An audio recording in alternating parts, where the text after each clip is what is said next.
Hey, I'm Carolyn Buice, and we wanted to take you on a little tour of the Hall Family Cemetery down in Bethlehem, Georgia, Bear County. We wanted to start right here. As you guys can see, the post with the no trespassing signs. This is what we've had to deal with in the past. Ronnie and I have been coming down here probably close to 32 years and working on the Hall Cemetery and checking it to make sure it's okay. And then we were met one day after talking to the owner's niece and telling us that we couldn't come back on the property. And I told her that we'd been coming down here for 30 odd years and we would continue to because this is my ancestral cemetery. Well, she wasn't too happy. Next time we came down, we couldn't get in. There was big fencing across here, all of these no trespassing signs here. The fencing went up. There was no way we could cross it. Additionally, this was all woods. Everything here was woods. And there were very thick woods with a lot of briars, a lot of brush, and a lot of everything. And we really just couldn't find a place to come back. I think that was in either 16 or 2017 that she did this. So I just kind of wanted to show you what we had been dealing with. And it was a battle royal to be able to come down here to visit our ancestral cemetery. And I think you'll see why in just a second. If you'll look up, there's a new subdivision that's going in here. And this is the second time it was attempted. The first time, and I just feel compelled to tell you this, the first time it was saved. It was saved by a gentleman who was cutting a street that was going up through there. And Ronnie will show you in just a second where this clump of trees is located here. That's the area where the Hall Cemetery is located. Well, the guy was on the bulldozer and he was cutting the road. And he looked up and he stopped, jumped off the tractor, ran across Tom Miller Road here to where the construction trailer was and said, "We've got a problem. We cannot cut the road there. There's a cemetery there." And that got halted. I don't know what happened, but the cemetery and the development thereof, not the cemetery, but the subdivision and the development thereof, kind of just went kaput. And everything grew back up again. And then, so we started over this time, and you can see, and Ronnie can do a panogram of this going out, and you can see everything here. A new subdivision is going in. But the great thing about it is they are saving the cemetery. And we are so happy. I am so happy. I think I cried and jumped about 3 feet in the air when I heard it. So since then, we're coming down about once a week, or a week and a half, and we're measuring the progress, and we're measuring the safety and the continuing existence of our ancestral Hall Family Cemetery. Thank you, and we're probably going to cut you off for a minute and make this trek up this muddy hill because it's rained today and it's pretty muddy. So just pray I don't fall down in the mud, okay? And see you in a few.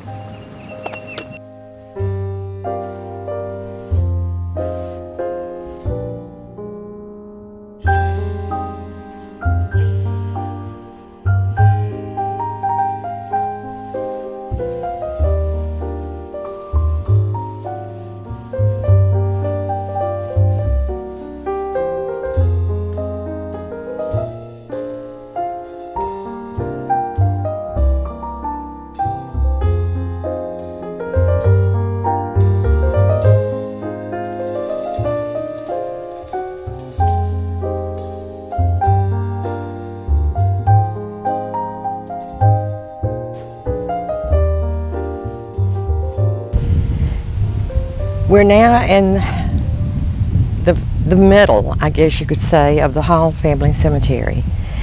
The grave here, where my glasses and my file folder is located, this is Caleb Hall Sr. You can't see it, but I do have something that, if I've not already put this on Facebook, I will show you. We put a little flower in there to show the hand engraving on his tomb, and the S in senior is turned backwards. So this is Caleb's grave. The tombstone that you see right here for Alexander, the CSA monument, was ordered by one of Alexander's descendants, Kathy Farrell. And Kathy was kind enough to order this for him, and we didn't know where to put it. So when we got here with it to put it up, and the ones that assisted, of course, Kathy ordered it, Ron and I came, and then there was my Uncle Junior and his son, Steve. They came, and he brought it up on a front end loader on his tractor and brought it up here, and we finally just stuck it here because we really didn't know where Alexander's tombstone or his gravesite was, because both of Alexander's and his first wife, Elizabeth Reeves, their tall standing tombstones have been stolen. Which brings me to one more thing now that I mention that. Joe Hardegree from down in the Harbins district in 1984, he came down to visit the cemetery. Then they started the Barry County Cemetery book. When they started the Barry County Cemetery book, he came back in September of 1994. And at that time, he surveyed the cemetery, and he told me that there were 5 granite slabs, like the ones that you see here on the top of Caleb's grave and 2 others here, that there were 5 on the ground. And I told him that no, that there were only 3 on the ground. And he said something about Alexander and Elizabeth's tombstones. And I said, they're not there, Joe. They're gone. They've been stolen. And we think that maybe some of the pulpwooders that one of the owners of the property hired to come down here, probably just, they were in their way. Maybe they knocked them over, crushed them, took them off. But they have been stolen. So we do not know the exact location of Alexander and Elizabeth's graves. And I would like to also point this out. His second wife, who was Henrietta, also known as Arita or Rita, she didn't want to be buried here when it came her time. She said no, she wanted to be buried in the cemetery at her beloved church, which was Ebenezer Baptist Church. So she is not buried here. But to go on with these, for a while, we really assumed, because we only saw the 3 granite slabs here, we assumed that the one over here on the end was possibly the grave of Caleb's wife, Mary. And I believed that for years. But after thinking about it, I thought that's not right. That can't be right. The wife, according to old customs, is always buried to her husband's left. And this goes way back into colonial times when they were saying that the reason that the wife was buried on the left is symbolic, because the man would always have his wife to his left so he could have his right hand free to grab his sword to protect his wife. So therefore, I believe there are 2 granite stones here that have disappeared. We don't know where they are. I believe that one of those belonged to Mary, and I believe that her grave was probably just on the other side of Alexander's tomb, probably just on the other side of that tomb located there. So with that said, let's continue with Mary, Caleb's wife, is buried here. This is Caleb's grave. The grave beside us here is the grave of his daughter, and we believe of his daughter Sarah. We believe that Sarah was probably the first one to be buried here. She was born in 1830 and she died in 1850. And a story that I have heard all my life, handed down from my grandpa Albert Hall from his older sister, and her name was Lily Evans, but everybody referred to her as Aunt Flooch. Aunt Flooch always told the story that had been passed down to her, and her father was Alexander, her grandfather was Caleb. But she said that they had been working out in the fields, and all around us, what you see here, were the fields. And that she came up to take a rest, and there was an apple tree right here. And the scenery at one time was beautiful without all these trees. We walked over and looked at it years and years ago without the growth of all those trees. And the scenery was breathtaking. So I'm thinking that this is what Sarah had to see in her mind. But she told her daddy, she says, when I die and something happens to me, I want to be buried right here underneath this apple tree. They said, Aunt Flooch told, that she had a bad place on her foot, and within 2 weeks she had passed away. We assume, we don't know, but we assume that it could have been something that turned into blood poisoning, and there was no way to treat blood poisoning back in 1850. So she was the first one buried here, the first one that we know of to be buried here. So this is Sarah's grave. Also on Sarah's grave, it also has some hand engraving on it, where it says Sarah Hall. And that picture too will come up on our site to show you a little bit better of what I'm talking about. But the S in Sarah is also turned backwards. Now, I want to walk over to this grave for just a second, and I want to tell you who we believe that this grave belongs to.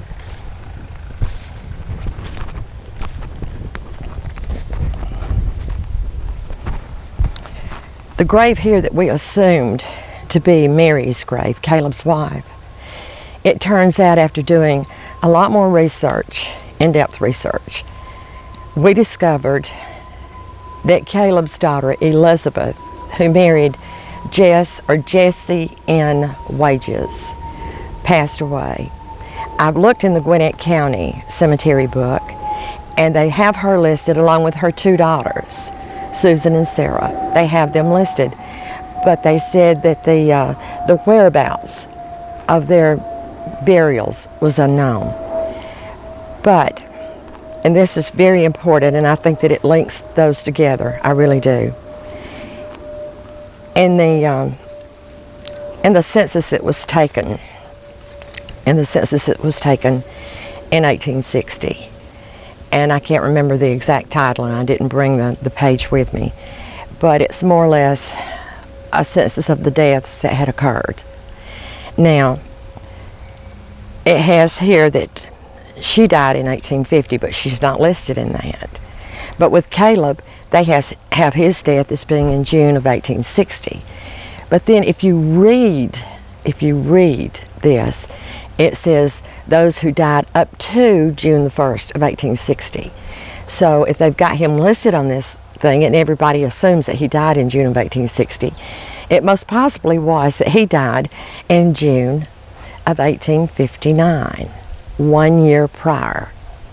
The same can be said of Elizabeth's grave here. Elizabeth, if according to this, the 1860 record is incorrect and it's supposed to be 1859, Elizabeth died in May of 1859. And there's a sad story, a very sad story that goes with this, and we do believe that this is Elizabeth's grave.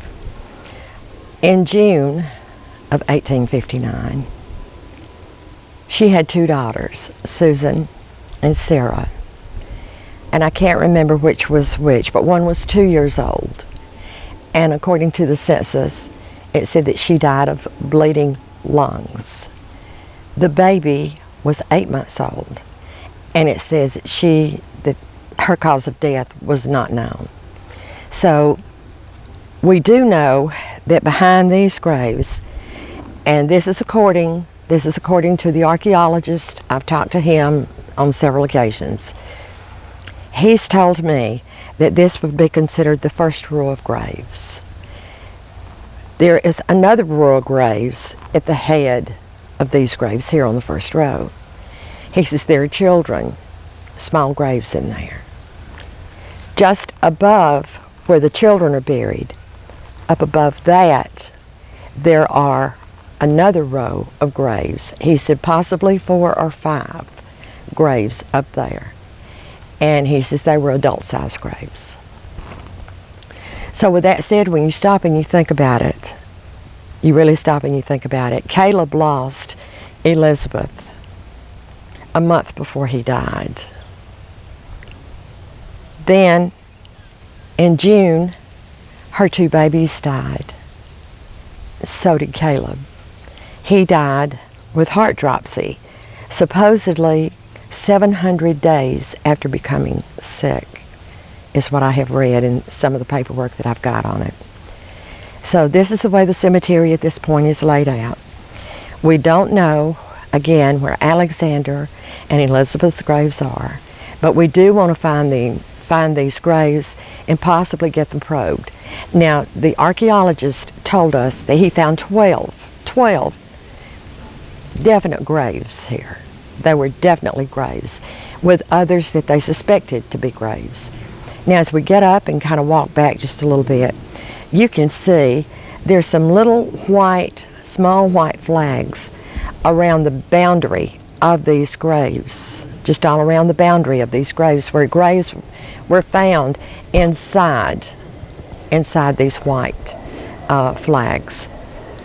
The developer, God bless him, and we thank him so much, they have decided to put a 20-foot buffer outside of these white flags, just in the event someone is buried outside that, and their graves were not detected.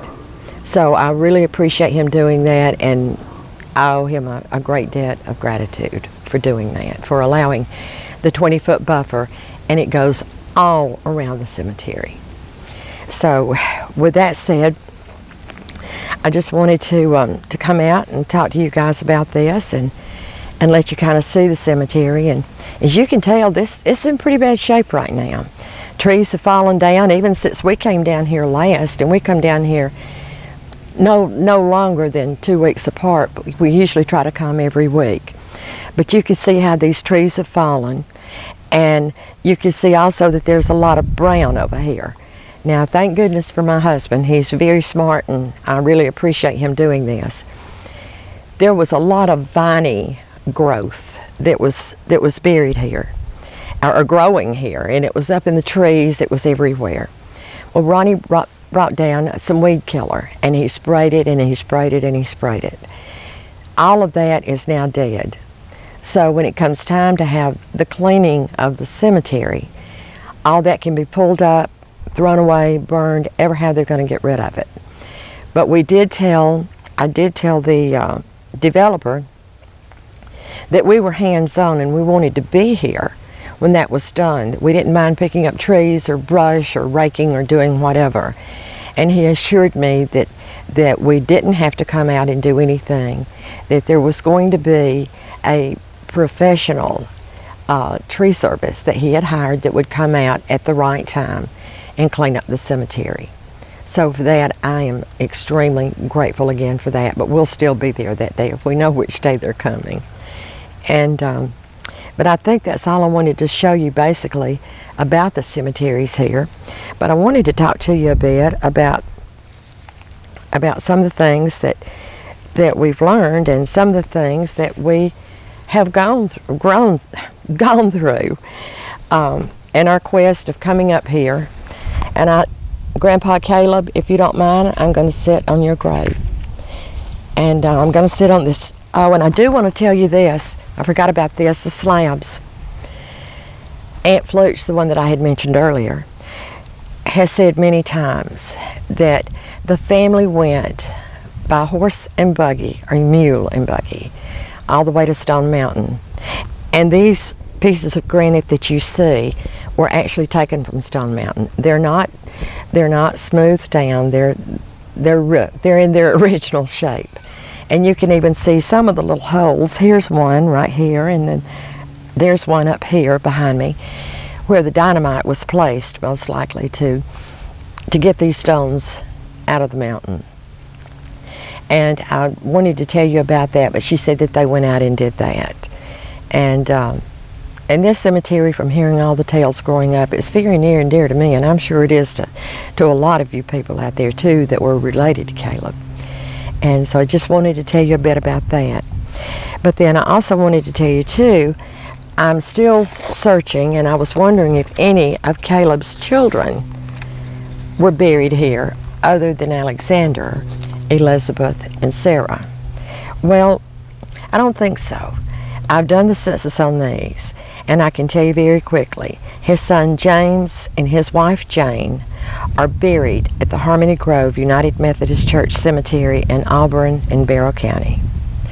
His son Nathaniel and his wife Elizabeth moved to Gordo, Pickens County, Alabama, and they're buried in the Sand Springs Cemetery in Gordo in Pickens County.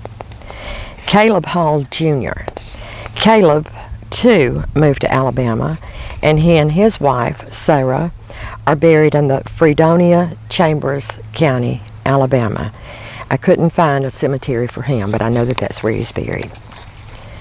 Also, Joshua and his wife, Elizabeth, they too moved to Alabama, and they're buried in the Backbone Cemetery, Elrod in Tuscaloosa County in Alabama. Alexander and Elizabeth, as I said, are both buried here in the cemetery. And his second wife, Henrietta Rita, is buried over at Ebenezer Baptist Church. And then again, Elizabeth Hall Wages. It doesn't say in that Gwinnett County Cemetery book where she's buried. It just said unknown. But when we found out that she was the daughter of Caleb, and that she had her 2 babies, and it was unknown, and they're babies that are buried here, we have assumed, maybe wrongly, but I strongly believe that that's the final resting place for Elizabeth, and her children are probably here behind us. Okay, her husband, Elizabeth's husband, later remarried, and he too moved to Alabama, where he passed away, and he's buried there. Sarah, the first one that we believe was buried here, her grave is here. She's buried here in this cemetery. And his last daughter, Margaret Jane Hall, and her husband, Henry Sonny Snow, they lived in Walton County, and they are buried in the West Haven Cemetery in Monroe in Walton County. Now I have a bit of story to tell you on this one. Boss Hall gave the information to Joe Hardegree of the names of those that he thought was buried here, or knew that were buried here.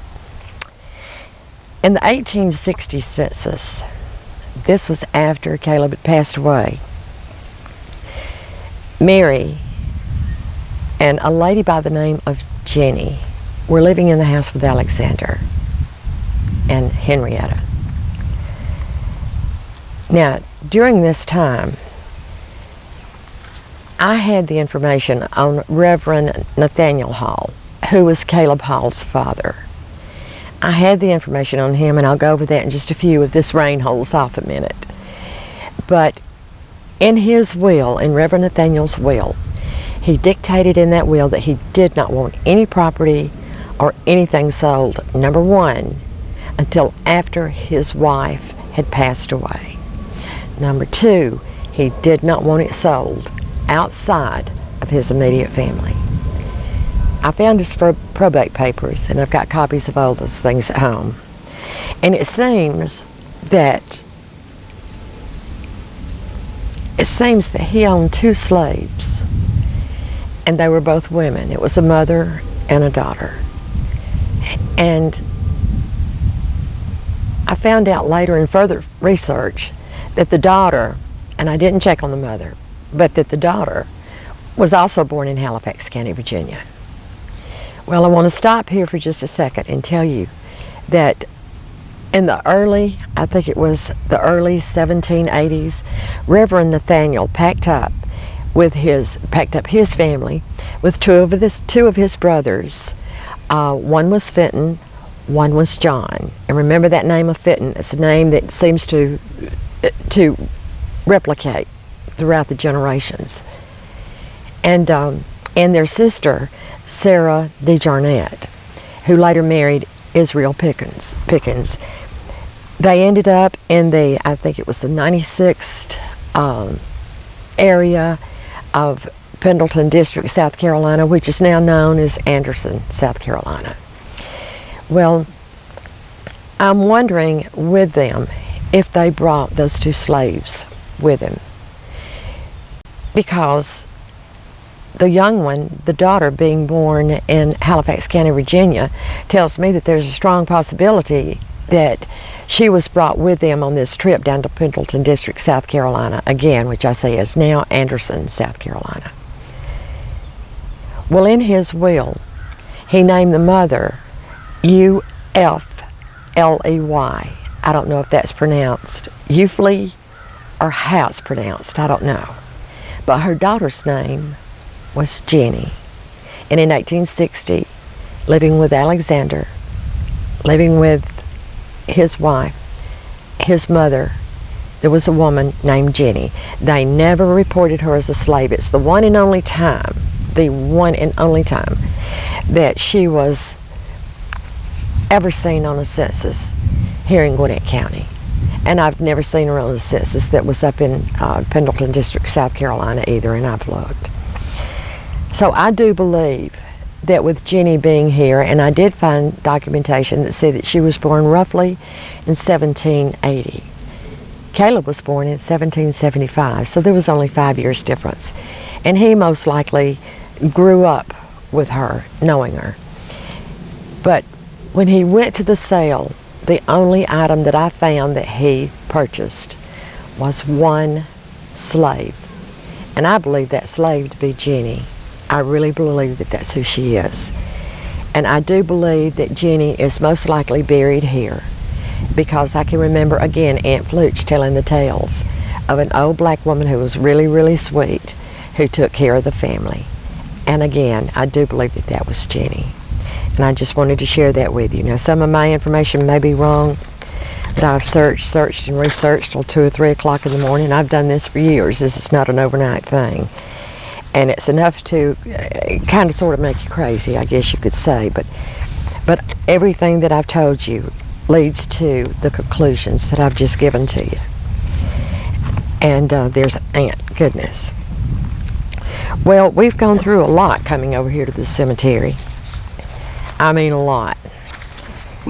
And we've had the Bexar County Police, or the Bexar County sheriff's deputies, come over here on many occasions and try to run us off. And the lady who owned this, she knew that this cemetery was out here, because her first cousin married my mother's first cousin. He was a Mitchell and she was a Mitchell before she married. And he told me, he said she most certainly did know that that cemetery was out there. He said when I would go over there and spend the day and play, he said that cemetery out there was always covered in white sand, which, by the way, all the time I was growing up, the Halls would do. They would go to a creek or to someplace where they could get white sand, and they would keep it all over the cemetery. And that's what he said. He said that they would go out there and there was a cemetery and there was tall standing tombstones in it. And I said, well, she said there's no cemetery out there. And he said, she's not telling you the truth. And I'm cleaning this up a bit. He said, she's not telling you the truth, and I'll tell you why. He said, we would go out there and play in that cemetery, and her aunt would call out to us and tell us we had better get our rear ends out of that cemetery right then, and she meant it, or she was coming with a stick and she was going to whip us both. He said, so the owner of that property most certainly did know that that was a cemetery out there, because she and I played in it, and that's what he told me. But one of the funniest things that happened, and I'm going to put my glasses on, and I'm not always real serious, I can assure you I'm not. And I like to have a little fun when I can. So this is something I just kind of wanted to share with you guys. And we've had many of Caleb's descendants over the years come out and visit the cemetery many times. and most of them knew where it was. It was just hard to find. But they knew where it was. And then when this other subdivision out here became built, I think one of the women that lives over here in one of these houses apparently was friends with the owner. Well, I'm sorry, I referred to her as the she-devil of this property. And I think the she-devil may have told her to watch for any people going out into the woods and to call the police. And she did, several times time after time. Well, there was one Sunday, this was back on Sunday, August the 26th of 2012. My mom died in June, and I was still having a hard time. She died on June the 2nd of 2012, and I was having a hard time.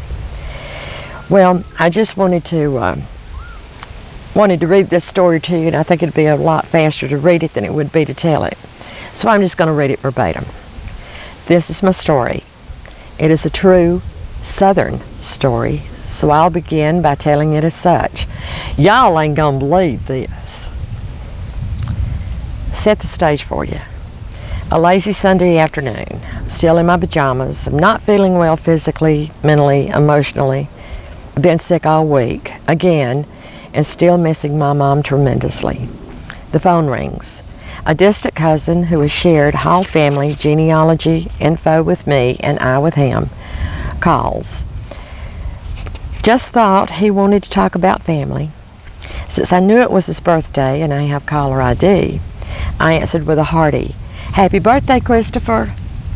After he quickly thanked me for remembering his birthday, he exclaimed almost breathlessly that he was at the site of the Hall family cemetery, circa 1850, and that as he was preparing to show another extended family member where the cemetery was, a lady came flying up on the dead-end street wanting to know why we were there.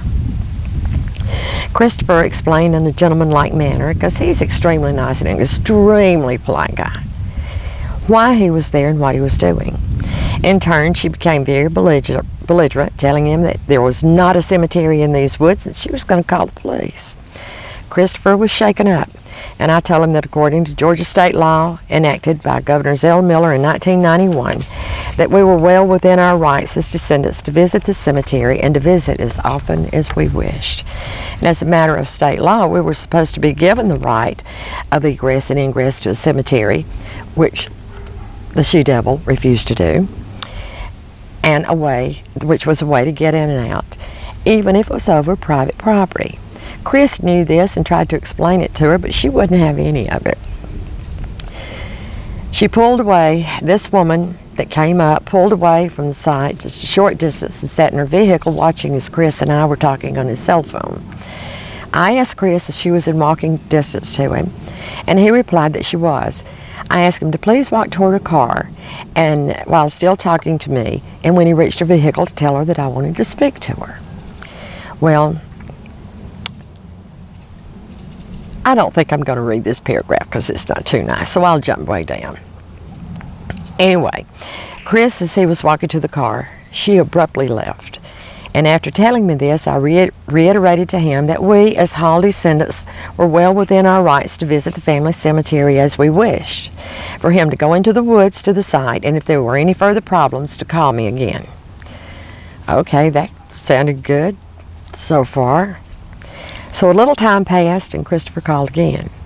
This time, he was deep into the woods at the grave sites when he heard sounds of a siren and a very loud foghorn, along with a car horn. As we talked this time, I could hear all the noise in the background. "Christopher, I'm throwing on my clothes and I'm running out the door. We'll be there as quickly as we can get there. You hold on."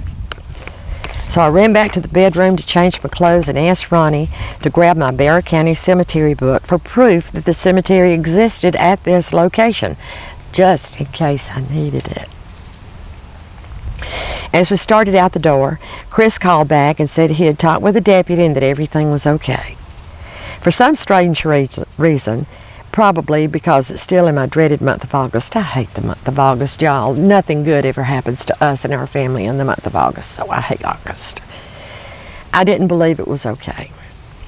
After all, I had done battle with the she-devil, the original owner of the property, and told him that we were coming anyway. So out the door we went. Before going any further, and I think I probably already told you this, Caleb Hall was born in Halifax County, Virginia in 1775 or 1776 and migrated to Gwinnett County shortly after 1820. And he came via the route now known as Anderson, South Carolina. Caleb is the grandfather of virtually thousands of Hall descendants here in Georgia and out to Texas and even in Oklahoma. Caleb owned this particular parcel of land where he lies with other family members, and this was common family knowledge. Beside that, in Georgia, no one owns the land really where the ancestors are buried except those who are buried in the ground here. So we promptly arrived and started our trek through the woods to the Hall family cemetery to meet Christopher and the others. Now remember, I told you how grown up it was. It was horribly grown up. Briars growing up in the trees, vines in the trees, trees so thick you could hardly find a place to put your feet down when you were walking. So Ronnie was in front of me with a machete, cutting and striking down head-high weeds and briars. After a pretty healthy walk, we came upon the cemetery where Christopher, his 2 children, and a distant cousin and her friend were located. We walked over and Chris introduced us to the others. We were sitting and talking about the cemetery, Caleb's family, etc., when we heard the sound of sirens, horns, foghorns blowing. You could tell there's more than one vehicle this time. The cops had returned, and it sounded like they had reinforcements. Ronnie was just returning to the cemetery side after having walked with Chris's children out to the main road when the commotion began. He immediately turned and went back toward the direction of the blaring vehicles with his machete in hand. I grabbed my cemetery book, and which I had brought out to the cemetery with me, jumped up and very angrily shouted, "That's it, I've had enough. I will not deal with another busybody battle axe with nothing better to do. I'm armed," referring to my cemetery book, "and ready to do battle." I was pretty mad, I'm not kidding you.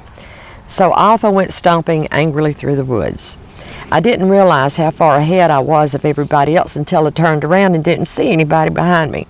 The more I weaved through my way through the maze of undergrowth, the madder I became.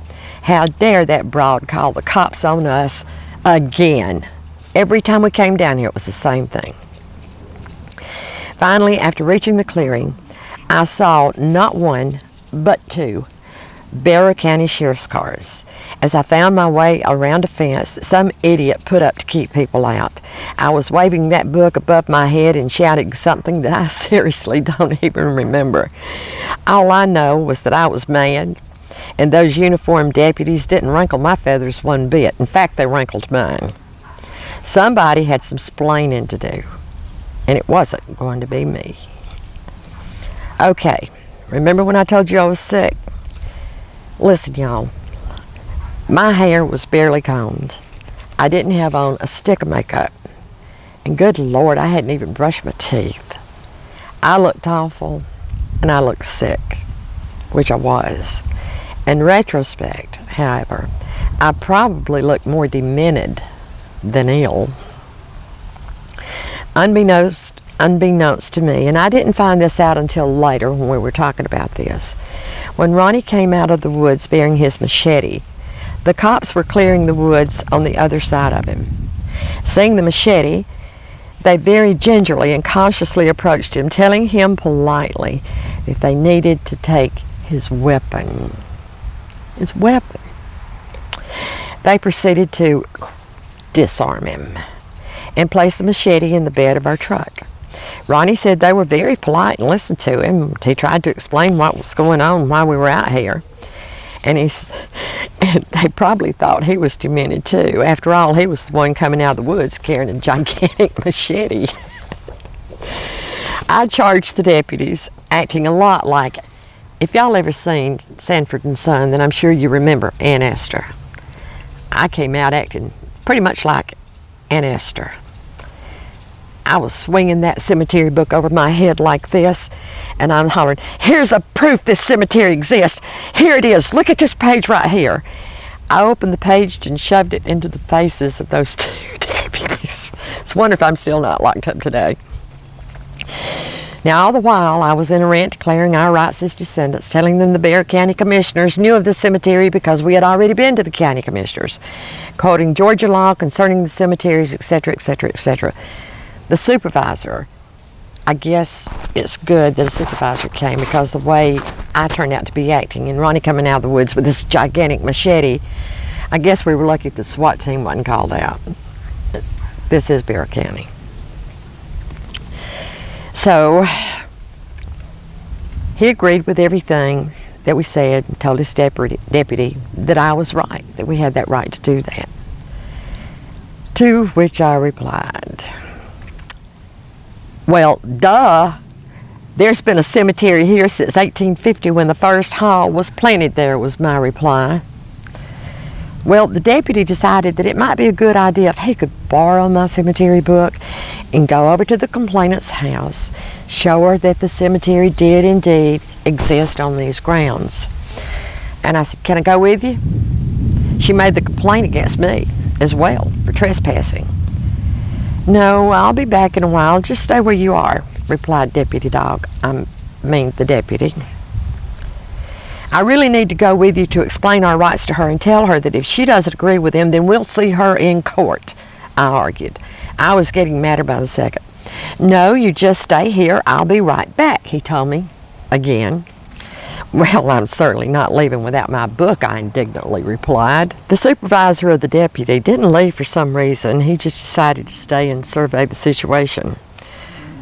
Well, a lot of you who know me, and are local and you know me, you know that I never miss a good opportunity to have a little fun, even though I did look like death warmed over and looked fairly demented. And I really wanted to have some fun after we had been unjustly accused of trespassing by two of Bexar County's finest. So it just struck me that a little payback might be in order. And the least I could do was keep Mr. Supervisor entertained while he was pulling guard duty. After all, we had done nothing wrong and we were well within our rights. So feeling a burst of energy, now that I had been challenged, I decided it was showtime. Yeah. After all, it's not every day that the police are called on me. Twice. It goes without saying that Ronnie is the more level-headed of the two of us. He sees things through analytical eyes, while mine are usually crossed from overexcitement and/or rage. Thinking this was somewhat a memorable event, he told us all to stand still while he took our picture. It was going to be a rather candid shot, just short of the police cruiser. Well, I didn't see it that way. "No, we need some action shots," I shouted as quickly as I could and plotted my scheme to aggravate Mr. Supervisor. With that, I walked back to the cruiser where the stern deputy supervisor was sitting with his door open. "Mr. Deputy, sir, would you please do me the honor of handcuffing me while my husband takes a picture?" And I asked it as politely as I could. "No," replied Mr. Supervisor. I placed my wrists together and put him out in front of me and pleaded once more. "Yeah, you can. Come on. Just for the giggles of it. Please put those cuffs on me. I've never been in cuffs before." Hearing what was going on, Christopher made some smart aleck remarks about Ronnie could handle the handcuffs when we got home. And I just ignored Christopher. And I told Mr. Deputy again. I proceeded without caution again. "You can cuff me. Be a sport. Come on, cuff me." Well, he declined again. He said no. "Well, could I get spread eagle against your car and could you pretend to frisk me?" I asked. "Ma'am, I can't do that either," Mr. By the Book explained. Well, why not? Can't you just pretend for just a little while that you're Roscoe P. Coltrane? You could be doing all the dirty work for Boss Hogg.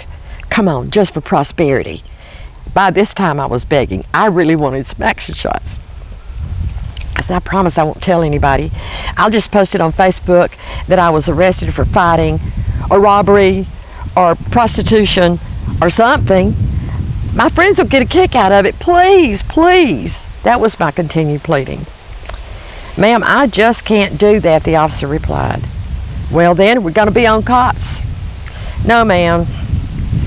I said, well, when does it air so I can tell my friends I'm going to be on TV? I chided him. He says, ma'am, he said, we don't do stuff like that on a call like this. And I said, well, let me ask you this. If I run, could you chase me? Will your dashboard camera record it? Could you use it then?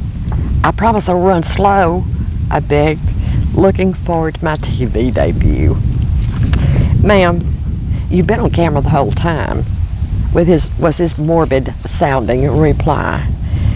With that, I turned around, threw my arms up in the air, started running toward Chris and Ronnie and Chris's family and friends. And I said, did you hear that? We're going to be on cops, y'all. We're going to be on cops. He was still unmoved. Mr. Supervisor, albeit without a sense of humor, continued to be seated in his county-issued vehicle. I just couldn't believe that that man had even a flicker of a sense of humor. So undeterred, I asked Ronnie to come down to the cruiser, asked Chris and the rest of the people there to get on the other side of the cruiser while Ronnie snapped my picture, spread eagle, on the side of his car. He did finally turn on the blue lights before Ronnie snapped the photo, so that was a good thing that he did. You know what? I bet he wouldn't be a lot of fun at a party either. So after a fairly lengthy amount of time, the deputy returned, loaded with a ton of apologies from Ms. Battleaxe across the way over here. Seems he stated the law to her and let her know that she and her little communal village, also known as a homeowners association, didn't have a leg to stand on, that we were well within our rights, gave her the message that if they all didn't like it, that we'd sue them in court. So she must have been up, maybe with that remark, maybe hit upside the head a little bit with a little Prozac, maybe, I don't know. Because he came back with a message from her that we were welcome to visit our ancestors' graves at any time. She even liked the book and wanted to keep it. So the really funny side of this story, however, is that after it was all over, Mr. Supervisor admitted, and y'all are going to love this, that he was married to a Hall. The other deputy who was there, who had gone over to visit with Ms. Battleaxe, said, well, I too am related to the Halls. I'm a direct descendant of the Hall family, and my family settled in Louisiana. I wish I'd known this in the beginning. So the really funny side of this story was that we were standing there laughing, and we were really laughing about it. And I even told him, I says, you know, I got a 32-foot travel trailer, and I says, if y'all mess with me, I'm going to pull that thing down here in the middle of that cemetery if we have to knock down trees to get to it, and I'll just stay down here and protect the cemetery. So anyway, on the way home, after it was all said and done, I'd calmed down a little bit, and we were laughing. And on the way home, Ronnie admitted to me, he says, well, I really was trying to help you. And I said, trying to help me? How'd you do that? And he's so humble in his remarks. He says, well, I tried to get them to take you into custody for questioning. That was his solemn reply. So I close this out by saying, which is really not true, I know better, but I thought it was funny. The imprint from my shoe on the right side of his head is slowly fading away. Hopefully by tomorrow, nothing will remain except the bruise. And these are just some of the things that we have encountered coming down here. And sometimes when things happen over and over again, and you know you're not hurting anything, you know you're not hurting anybody, you're trying to tend to the ancestral graves of my third. Caleb was my third great grandfather. Alexander was my second. Then you know you're not doing any harm, and you really don't want to be forbidden from visiting with those that are your kinship. And I didn't. I don't today, and I still don't. But the good thing, too, that I want to tell you is this. I have talked to the developer. I have a copy of the plat. I've also talked with the archaeologist who came out, and I asked him before I came back down here to look, did you mark the graves? And he said no, that he offered that service to the developer, but he didn't want to go to the expense to pay for it. So hopefully we can get somebody to come back out here, mark these graves, or find where the graves are, and then mark these graves. And I'm really hoping that we can do that. But then I continued to read and do a little more research. And I found out that if none of the descendants in an ancestral cemetery like this can be found, and they stated in one of those letters that they could not be found, that the next move that they have to make, which all that they've done here has been of a legal statute, they had to do it. And they had to find the graves to find out how many were here. That was all a legal issue that they had to do before they could proceed.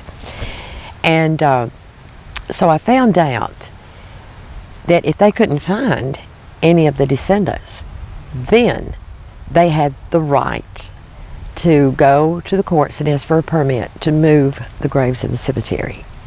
So you probably, I don't know, Ronnie, if you have shown them the white tape around the tree here, but here it says Hall Family Cemetery. I made sure we came out one day and Ronnie has a big thick white tape. I wrapped it around this tree, Hall Family Cemetery, put my name on one side, in the middle and the back, and on the other side, along with my phone number. So they couldn't come back out here and say, oh, and I put Hall Descendant all the way around it. So they couldn't come back out here and say, oh, we can't find any of the Hall descendants, because they're living everywhere. The Hall family is still here, and they're going to be here for a long time. And at this point, it is starting to rain, and we're going to have to close up the camera, and we will finish this on a later day. But thank you for listening and paying attention. And let's all be thankful that our cemetery is going to be saved.